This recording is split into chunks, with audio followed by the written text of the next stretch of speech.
I have a young man with me whose name is Ken. We're not giving his last name, not because we're into cloak and dagger, but simply because he's working in a very sensitive area of the world, in the Horn of Africa, and it's important that we not specify exactly where it is he's working, but he is remarkably involved in a most unusual and compelling adventure. Welcome, Ken. Thank you. Thank you for inviting me. Well, the adventure is that you are working with nomads in a semi-desert or desert area. Desert area. Desert area who are more prone to warfare and to aggressive behavior than anything else.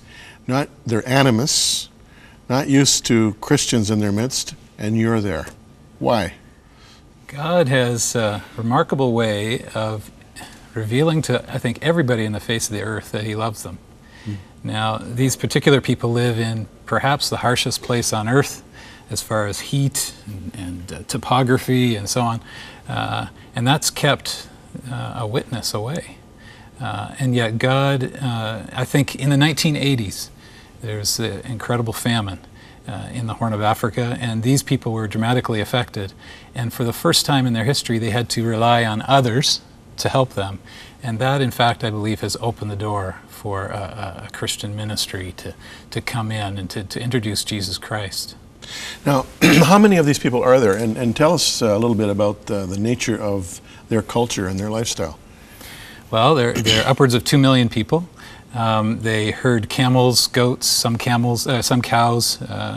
They move wherever there's something green growing. So they'll exhaust an area of land and then pick up their dwellings, as it were, put them on the backs of camels and go off to their next setting. They follow water cycles, they follow seasonal cycles. And this is something they've been doing for centuries. Centuries. Centuries and centuries. Kind of like just the general wildlife of Africa, who follow the seasons and follow the water and follow the foliage. And you could look at it that way. Yeah, I mean, you look, it's fascinating, and yet as a group of human beings, they are as needy as you and I would be. It's amazing the conditions they live under. Their amazing ability to survive, even though they only live to an average of 42 years of age, struggling to find water, struggling to find food. These people live solely off of camel's milk.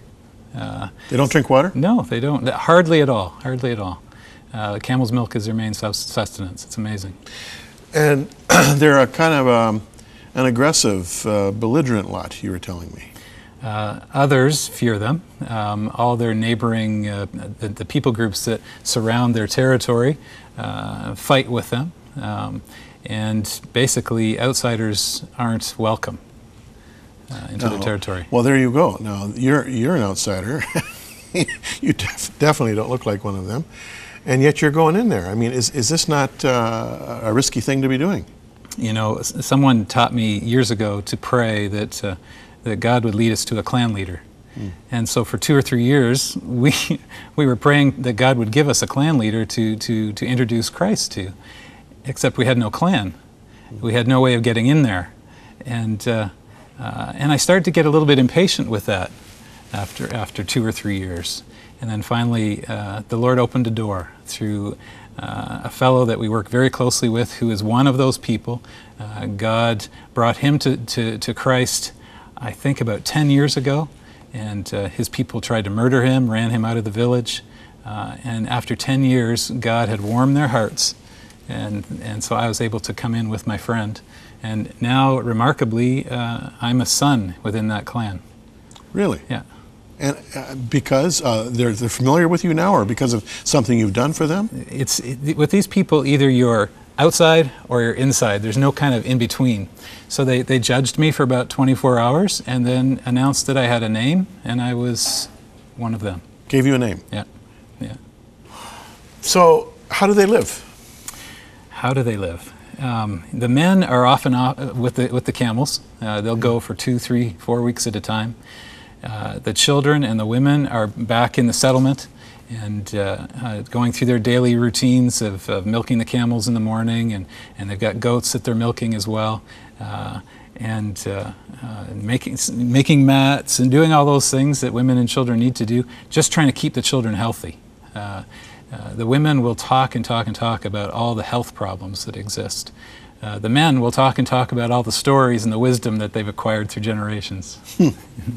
Now, you say their settlement. It's not a permanent settlement. Right. But they're not living in tents. They're kind of stick tents. Stick tents. Yeah. Which is? Well, to me, they're a lot like a dome tent that we would know, right, except much bigger and framed with branches and covered with mats that they make from reeds and things like this. Huh. And the camels and goats, where do they get the water that they need?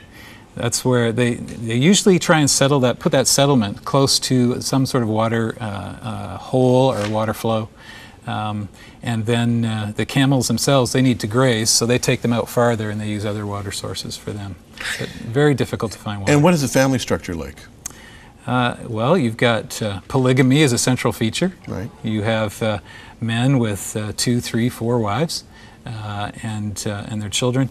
And then a clan itself is really a name for extended family. So the people that are part of a clan are all related somehow. And then you can marry either within your clan or the neighboring clans will intermarry. So here you have a group of people who don't like foreigners or outsiders, who are illiterate, right? Yep. They don't read. Very isolated, living in difficult physical and climatic conditions. How in the world do you represent the gospel to them? How do you communicate Jesus to them?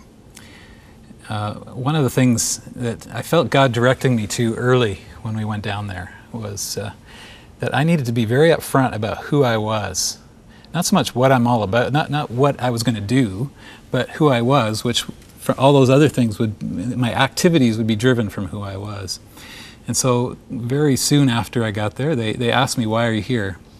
And I said, "Well, God has put a deep love in my heart for you people." Now, do they understand what you mean when you say the word God? They have a great concept of God and worship Him. They're animists, right, but they have a central God figure whom they can relate to.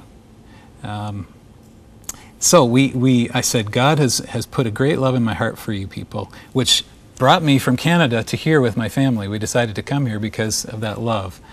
Secondly, God has brought me here to be an instrument of blessing to you.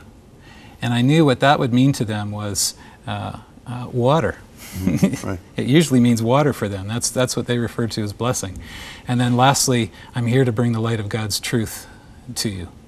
And they said, then we want you here. We want you here. We're lost. So how do you bring them water? How do I bring them water? This is a incredible situation. We found the people that we're living or ministering close to and close with inside actually are struggling because their main water source is laced with fluoride, 12 times the maximum level. This is natural fluoride. Natural fluoride, which is a killer. Yeah. The people don't grow to their proper heights. They have a problem with bone structure and teeth. Their animals, the same thing. Short lifespans, around 40 to 42 years old is a typical lifespan. And, you know, this is a real head scratcher because you don't just remove fluoride.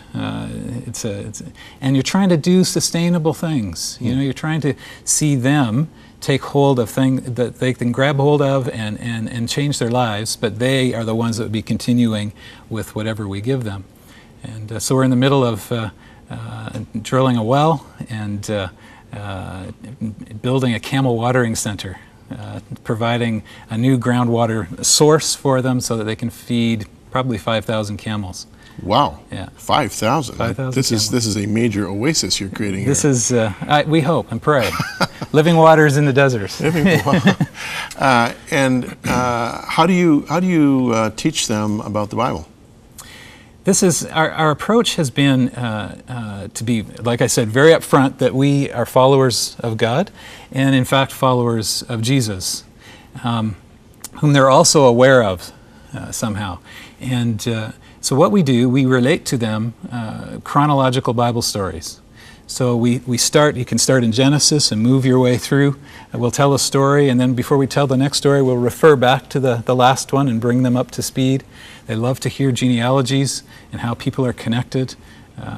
And we'll even teach stories about Jesus that way.